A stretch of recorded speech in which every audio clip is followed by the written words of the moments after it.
So this is again a continuation of our previous classes, and in this we are just going to see about the various treatment options.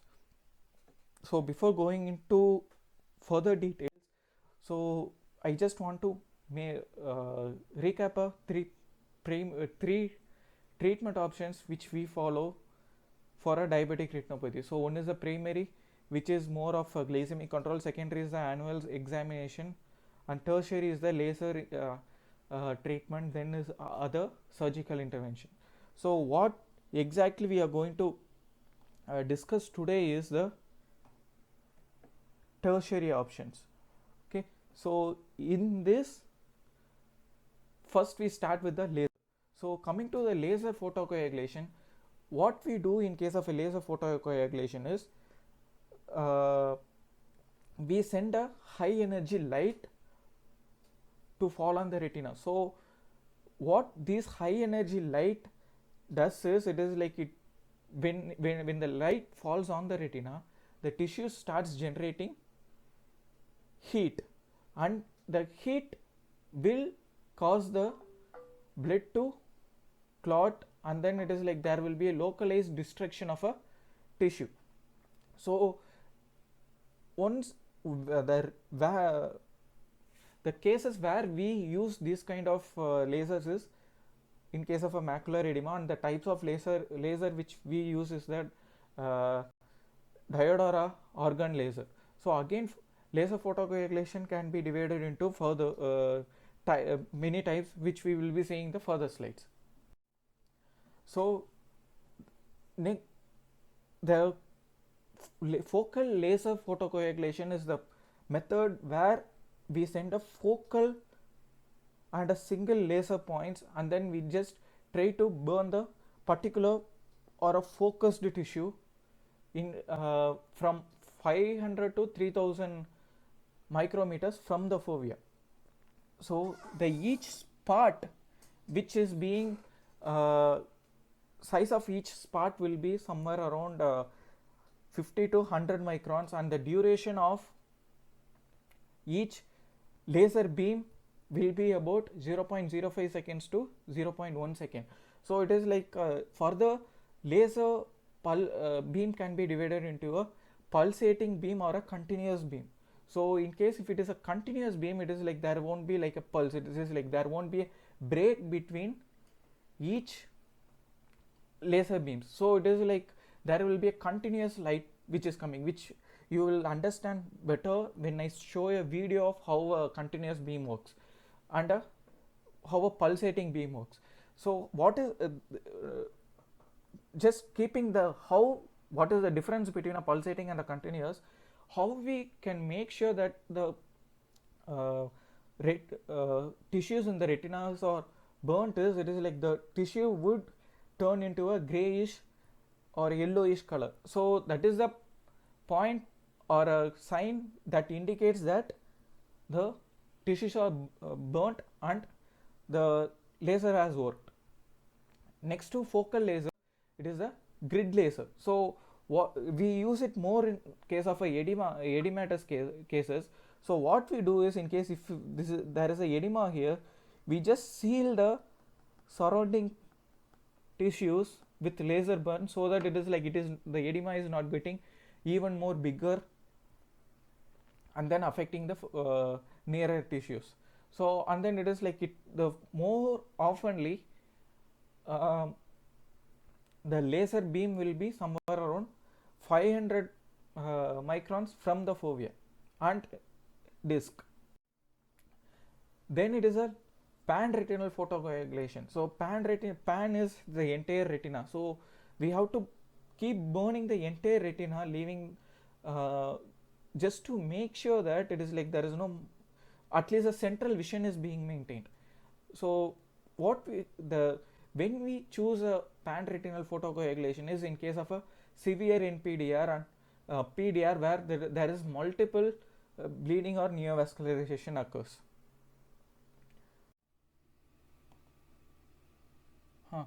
So in case of a pan-retinal photocoagulation, we just give a laser beams at the peripheral retina, leaving the macula. So what exactly happens here is, this is how PRP treatment, post PRP, it looks like. So what we do here is, we just leave the central retina and then we just burn the other bleeding spot, so that it is not having further effect on the, or further damages the retina, like retinal detachments, etc. So mostly it is done in a outpatient setting itself. So coming to a conventional photocoagulation, this is how a continuous wave pulse or continuous beam of light is being occur. So here is the point where it is like the temperature is a place where the when you keep on pressing the button, the light keeps on burning out the tissue and then makes a scar. So whereas in case of a pulsating, it is like with for every 0.05 second there might be a break of 0.05 seconds. So this is over pulsating. This is the video here gives you an example of a pulsating laser. So in this case, though the laser is an effective treatment for DR, it is treated at the cost of tissue damage. So if you could see in this image, you will be able to see a spots, those are the laser marks. So the red color light which you see here is a pointer laser, whereas the laser which burns the tissue is something which is not visible.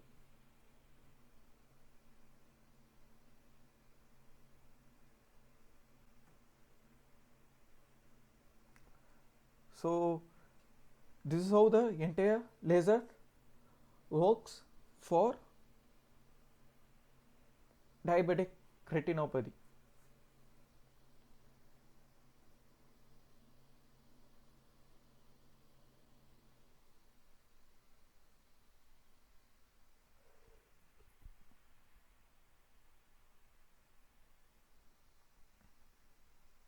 So next comes the next treatment option is the anti-VEGF, so which is a anti-vascular endothelial growth factor. So in the previous class we have discussed about what is endothelial growth factor, how it actually helps in forming a new blood vessels. In here, if we arrest a vascular endothelial growth factor, the new blood vessels forming again, or neovascularization of a retina, will further get stopped. So we inject a anti-VEGF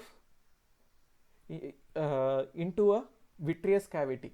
So the most common anti-VEGF used are a Lucentis and Avastin. So but the side effects of these anti-VEGF is they increase the IOP. It is a risk factor for cardiovascular disease, and it should be avoided in case of a pregnant ladies. So here is again a video how it actually how anti-VEGF is injected. So it is more usually injected in a outpatient setting itself, so to arrest the abnormal retinal growth. So in this we also give the anti-VEGF for ROP patients also. So here is the before giving a injection, what we do is we just give a anesthesia, and then we just inject the anti-VEGF into the vitreous cavity. So here is the abnormal blood vessels. Once we give, or a new blood vessels which is being formed, so once the anti-VEGF is injected, these blood vessels will get to stop producing newer blood vessels, so and the neovascularization is stopped. So coming to the surgical options, once, as I said before, when there is too much of bleeding between the blood vessels, the retina gets detached. So at this time, either we have to make the retina attached back. So what we do is we just either we take the vitreous out and then give a air bubble inside, or we just tie the uh, eye so that because of the pressure the retina layers gets attached to each other.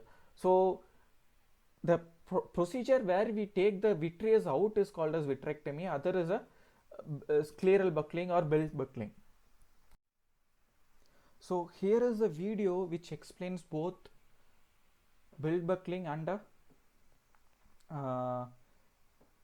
vitrectomy process. So in this video, here first what we do here is a belt buckling. So here there is a detachment at the superior retina. So what we do is we just tie the eye and then make it tight so that it is like both the sclera and the retina gets attached over a pressure with the pressure, and then over a time it just heals out. So this is also called a scleral buckling because it is tied over the sclera. Then the procedure is a vitrectomy, where in case what we do here is we just suck out the vitreous, and then we just inject a air bubble or a silicone oil so that the vitreous and the retina gets back to its place and then heals over time. And post that, it is like if there is any breakage, we just give a laser burn so that the breakage doesn't, or a tear doesn't become more extensive over a time. So this is how both belt buckling and vitrectomy is done.